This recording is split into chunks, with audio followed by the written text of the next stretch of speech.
बुकवाईज with विशाल या YouTube चॅनलवर आपले स्वागत आहे. नमस्कार.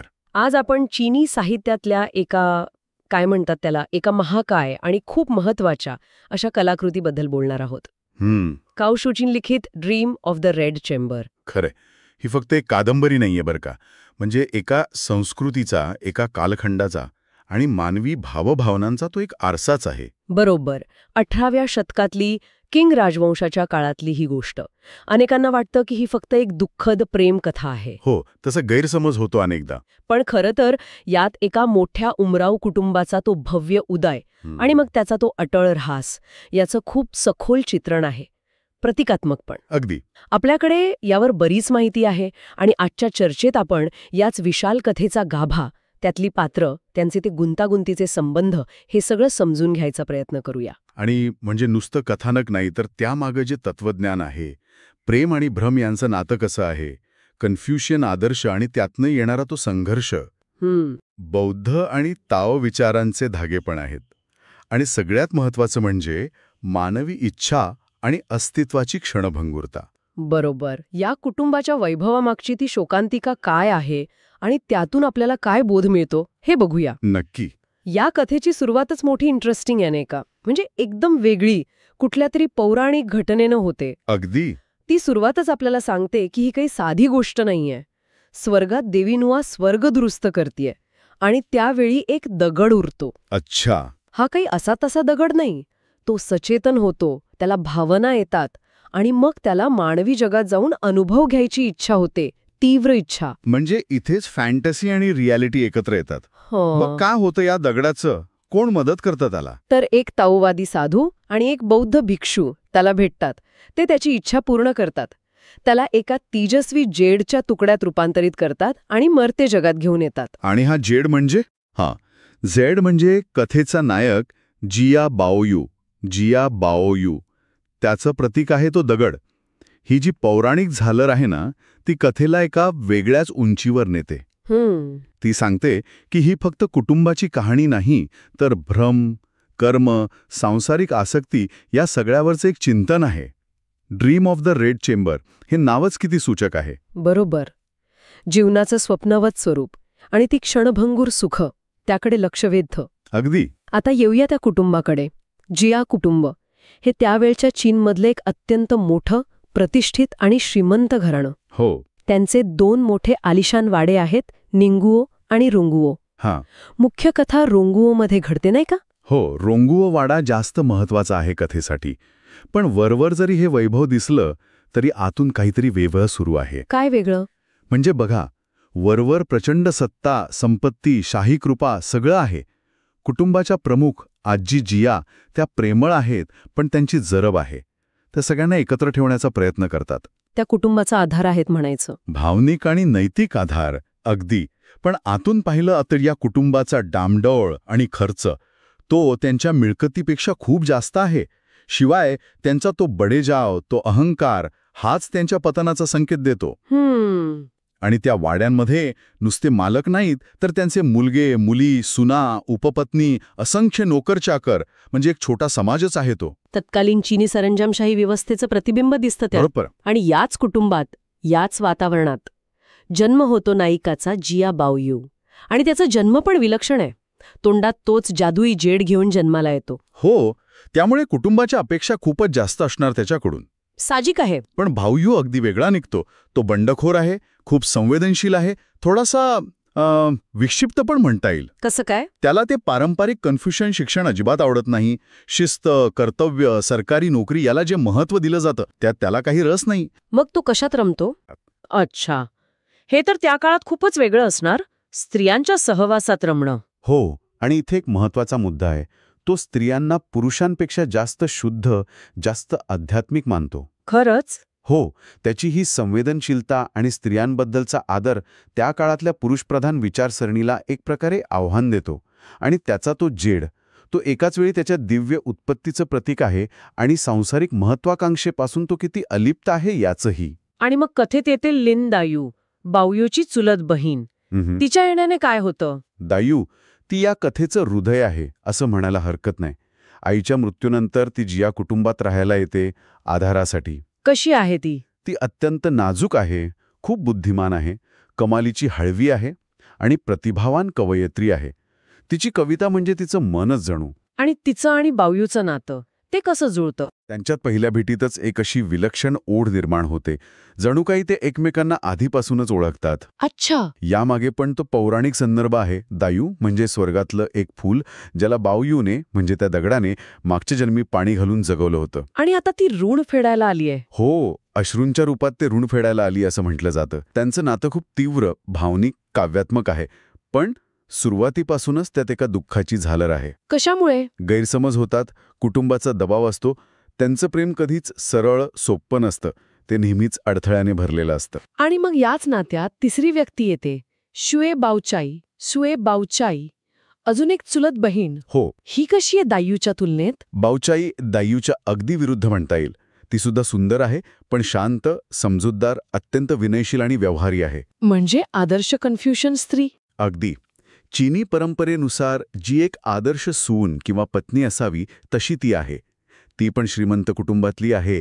तिच्या आईसोबत ती जिया कुटुंबात राहायला येते. अच्छा, म्हणजे इथे एक स्पष्ट प्रेम त्रिकोण तयार होतो, बावयू, दायू आणि बावचाईचा. हो, आणि हा फक्त प्रेम त्रिकोण नाहीये.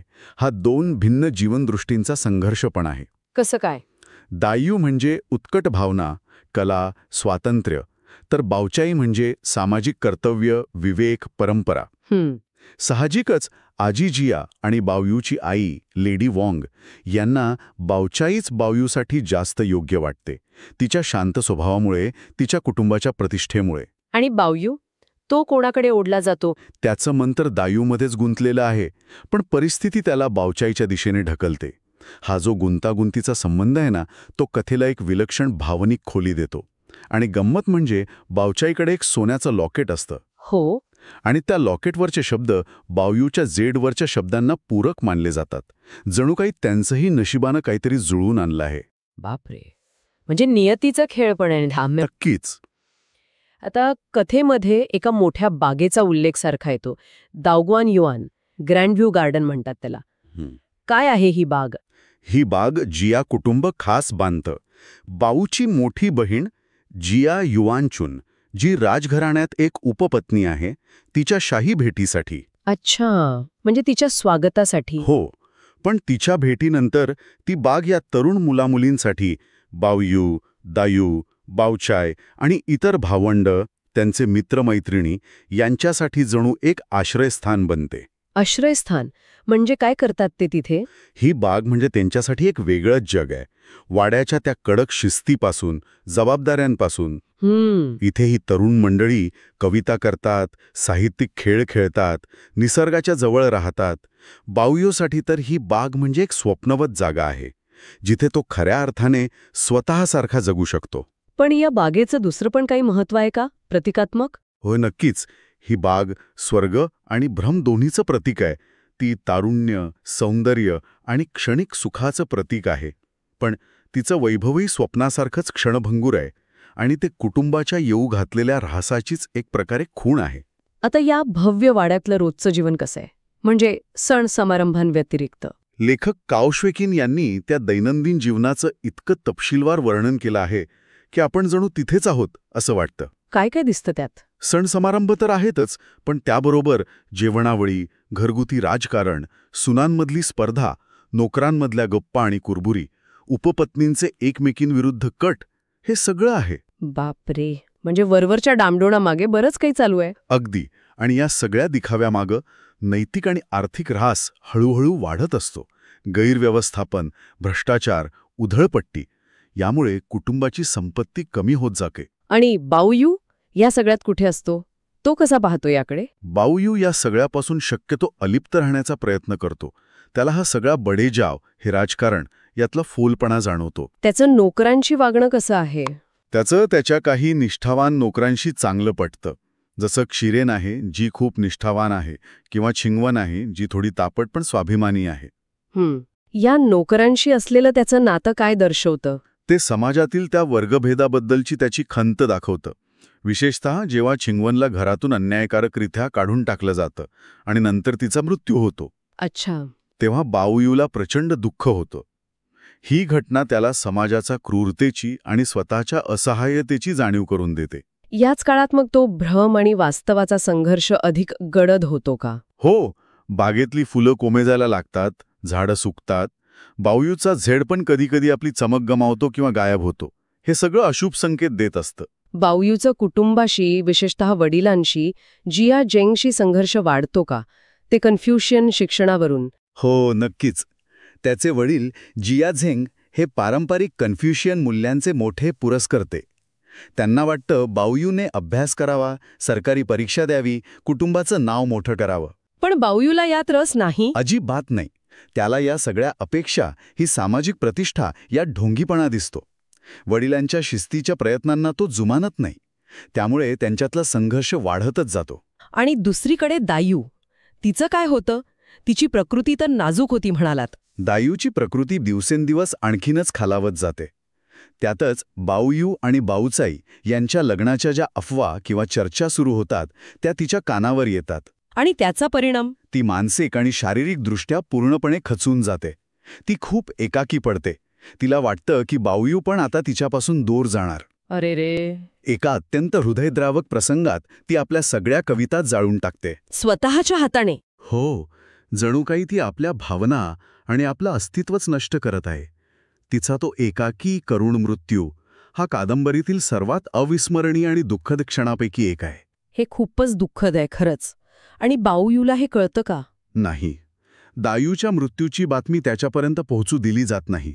उलट कुटुंबातले वडीलधारे, विशेषतः आजी जिया आणि लेडी वॉंग, त्याला फसवून त्याचं लग्न बावचाईशी लावून देतात. फसवून? म्हणजे कसं? लग्नाच्या वेळी त्याला असं भासवलं जातं की तो दायूशीच लग्न करतो आहे. मंडपात वधूचा चेहरा घुंघटने झाकलेला असतो. आणि मग जेव्हा सत्य त्याच्या समोर येतं की ती दायू नाही तर बावचाई आहे, तेव्हा तो पूर्णपणे कोसळून जातो. कल्पनाच करवत नाहीये. हे लग्न म्हणजे नशिबाचा एक क्रूर खेळ आहे. भ्रम आणि नुकसान त्याची ही परमोच्च पातळी आहे. बावयूसाठी हा प्रचंड मोठा धक्का असतोच. पण बावचाईचं काय? तिच्यासाठी पण हे सोपं नसतं. अजिबात नाही. तिची परिस्थितीही तितकीच दुःखद आहे. तिचं लग्न अशा व्यक्तीशी होतं ज्याचं मन, ज्याचं प्रेम दुसऱ्या कोणासाठी तरी आहे. ती कर्तव्यनिष्ठ पत्नी म्हणून सगळं करते, जबाबदाऱ्या पार पाडते, पण तिला कधीच भावनिक सुख मिळत नाही. ती सद्गुणी असूनही एका रिकामेपणात ढकलली जाते. अगदी. मला वाटतं आपण इथे एक छोटासा ब्रेक घेऊया. श्रोत्यांना आठवण करून देऊया की जर तुम्हाला ड्रीम ऑफ द रेड चेंबरवरील आमची ही चर्चा आवडत असेल, माहितीपूर्ण वाटत असेल, तर कृपया बुकवाईज विथ विशाल या चॅनलला लाईक करा, शेअर करा आणि सबस्क्राईब करायला विसरू नका. हो, नक्की करा. तर आपण बोलत होतो बावयू आणि बावचाईच्या लग्नाबद्दल आणि दायूच्या दुःखद मृत्यूबद्दल. या सगळ्या व्यक्तिगत शोकांतिकानंतर कुटुंबाचं काय होतं? त्यांचा ऱ्हास कसा सुरू होतो? या घटनानंतर कुटुंबाचं पतन खूप वेगाने होतं. म्हणजे जणू काही बांधच फुटतो. काय होतं नक्की? शाही दरबारात त्यांच्याविरुद्ध तक्रारी जातात. भ्रष्टाचाराची चौकशी होते आणि त्यात अनेक गैरव्यवहार उघड होतात. म्हणजे आर्थिक गैरव्यवहार? हो, आर्थिक गैरव्यवहार, सत्तेचा दुरुपयोग, बरंच काही. त्यांची मालमत्ता जप्त केली जाते, त्यांच्या पदव्या काढून घेतल्या जातात. एकेकाळचे ते भव्य वाडे आता ओसाड वाटू लागतात. आणि घरातल्या लोकांचं काय? अनेक नोकर निघून जातात किंवा मालकांच्या विरोधात साक्ष देतात. कुटुंबातले अनेक महत्त्वाचे सदस्य, जसे की जिया जेंग, त्याचे भाऊ, यांना हद्दपार केलं जातं किंवा तुरुंगात टाकलं जातं. बापरे. अनेक जण अपमान आणि दुःखाने मरतात. आजी जियांच्या मृत्यूने तर कुटुंबाचा शेवटचा आधारच कोसळतो. आणि ती जिया युवांचून, जी राजघराण्यात होती, तिचाही रहस्यमय परिस्थितीत मृत्यू होतो. यातून हे पण दिसतं की शाही कृपा किती क्षणभंगूर असते. आणि ती दागुआन युवान बाग, जी इतकी सुंदर होती, ती बाग पण आता पूर्णपणे ओसाड आणि भकास होऊन जाते. जिथे एकेकाळी हसणं, खिदळणं आणि कविता ऐकू यायचा, तिथे आता फक्त शांतता आणि उदासी असते. म्हणजे हे पतन फक्त एका कुटुंबाचं नाहीये. नाही, हे त्या संपूर्ण सामाजिक व्यवस्थेच्या आणि मूल्यांच्या पोखळपणाचं प्रतीक आहे. तो सगळा डामडॉल किती तकलादू होता हे दिसून येतं. या सगळ्या विध्वंसाचा, मृत्यूंचा बावयूवर काय परिणाम होतो? तो तर आधीच हळवा होता. त्याच्या आयुष्यात घडलेल्या या भयंकर घटना, विशेषतः छिंगवन, दायू आणि आजी जिया यांचा मृत्यू त्याला मुळापासून बदलून टाकतात. कसा बदलतो तो? त्याची जगाबद्दलची, इथल्या सुखांबद्दलची जी काही आसक्ती होती ती पूर्णपणे संपून जाते. प्रेम, संपत्ती, सौंदर्य, सत्ता हे सगळं किती क्षणभंगूर आहे, किती भ्रम आहे, याची त्याला तीव्र जाणीव होते. म्हणजे तो अधिक गंभीर, अंतर्मुख होतो. हो, तो अध्यात्माकडे वळतो, बौद्ध आणि ताओवादी ग्रंथांमध्ये मन रमवतो. त्याला आपल्या मूळ उत्पत्तीची आठवण होते. आपण केवळ एक दगड होतो, ज्याला मानवी भावनांचा अनुभव घ्यायचा होता.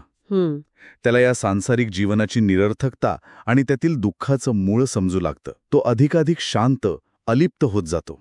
आणि बाऊचाई, त्याच्या पत्नीचं काय? ती त्याच्यापर्यंत पोचू शकते का? नाही, बाओचाईसुद्धा त्याच्यापर्यंत पोचू शकत नाही. तो आता एका वेगळ्याच पातळीवर पोचलेला असतो. हे तिच्यासाठी दुःखद आहे, पण हा त्याचा ज्ञानाकडे, स्वतःच्या मूळ स्वरूपाकडे परतण्याचा प्रवास आहे.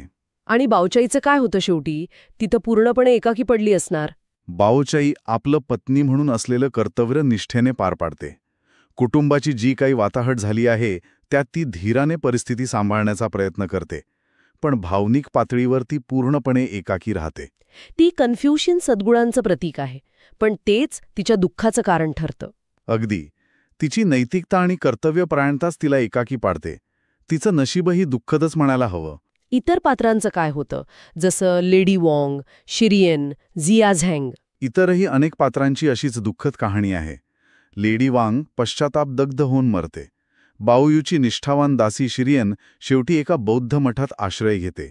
आणि त्याचे वडील झिया झँग? जिया झेंग, ज्यांनी आयुष्यभर शिस्त आणि सामाजिक प्रतिष्ठेचा आग्रह धरला, त्यांना शेवटी आपल्या कठोरपणाचा पश्चाताप होतो. त्यांना कळतं की त्यांनी बाओयूला समजून घेतलं नाही.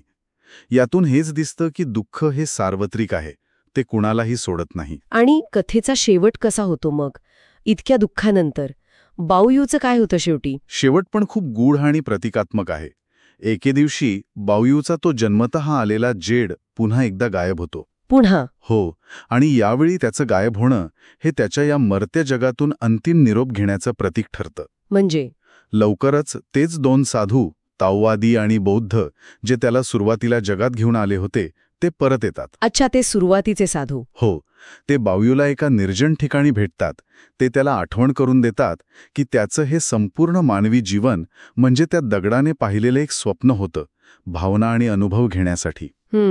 आता भ्रमाचा आणि दुःखाचा अर्थ त्याला कळला आहे, त्यामुळे त्याच्या मूळ स्वरूपात परत जाण्याची वेळ आली आहे. आणि बाओयू जातो त्यांच्याच मत. बाओयू क्षणभर आपल्या कुटुंबाच्या दायूच्या आठवणींनी व्याकुळ होतो, पण शेवटी तो शांतपणे त्या साधूंबरोबर धुक्यात नाहीसा होतो, निघून जातो. म्हणजे परत सुरुवात जिथे झाली होती तिथेच वर्तुळ पूर्ण होतं.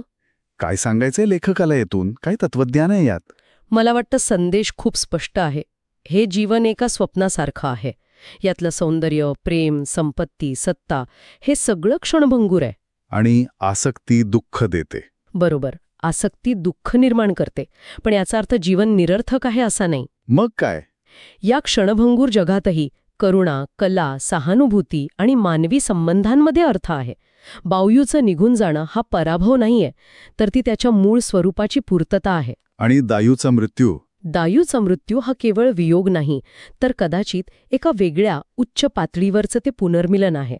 आणि जिया कुटुंबाचा विनाश हा केवळ नाश नाही, तर तो भ्रमाचा अंत आहे, ज्यामुळे सत्य स्वरूप उघड होतं. खरंच, dream of the red chamber ही केवळ एका कुटुंबाची उदय आणि पतनाची कहाणी नाहीये, तर ती मानवी अस्तित्वावर, नियतीवर, प्रेमावर, कर्तव्यावर आणि शेवटी आत्मिक जागृतीवर केलेले एक कालातीत भाष्य आहे. अगदी. काव सेओचीन यांनी वास्तव आणि प्रतीक यांचा इतका सुरेख वापर केला आहे की जवळपास 250 वर्षांनंतरही ही कादंबरी तितकीच प्रभावी वाटते. अगदी सहमत आहे. यातील प्रत्येक पात्र, प्रत्येक घटना आपल्याला जीवनाच्या क्षणभंगुरतेची आठवण करून देते, पण त्याचबरोबर करुणेचं आणि सहानुभूतीचं महत्त्वही अधोरेखित करते. त्या भव्य बागेतलं हसणं, खिदळणं असोत, दायूचे अश्रू असोत किंवा बाओचाईची ती मूक सहनशीलता, हे सगळं म्हणजे मानवी अनुभवांच्या विशाल पटावरची वेगवेगळी चित्रं आहेत.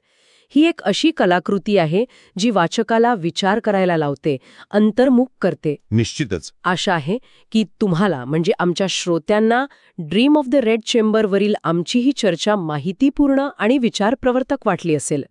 जर तुम्हाला ही चर्चा आवडली असेल तर कृपया बुकवाईज विथ विशाल या चॅनलला लाईक करा, ही चर्चा आपल्या मित्रमंडळींसोबत शेअर करा आणि हो, चॅनलला सबस्क्राईब करायला विसरू नका. नक्की करा, म्हणजे आम्हालाही प्रोत्साहन मिळेल. बरोबर. जेणेकरून आम्ही तुमच्यासाठी अशाच दर्जेदार साहित्यावर आधारित विश्लेषण घेऊन येत राहू. आणि हो, जाता जाता एक प्रश्न, तुम्हाला पुढच्या भागात कोणत्या पुस्तकाचा सारांश किंवा विश्लेषण ऐकायला आवडेल? तुमच्या सूचना आम्हाला कमेंट्समध्ये नक्की कळवा. हो, तुमच्या सूचना महत्वाच्या आहेत. कदाचित तुमची निवडच आमच्या पुढच्या चर्चेचा विषय बनेल. नक्कीच. तर पुन्हा भेटूया लवकरच पुढच्या अशाच एका रंजक चर्चेसह. तोपर्यंत धन्यवाद. धन्यवाद.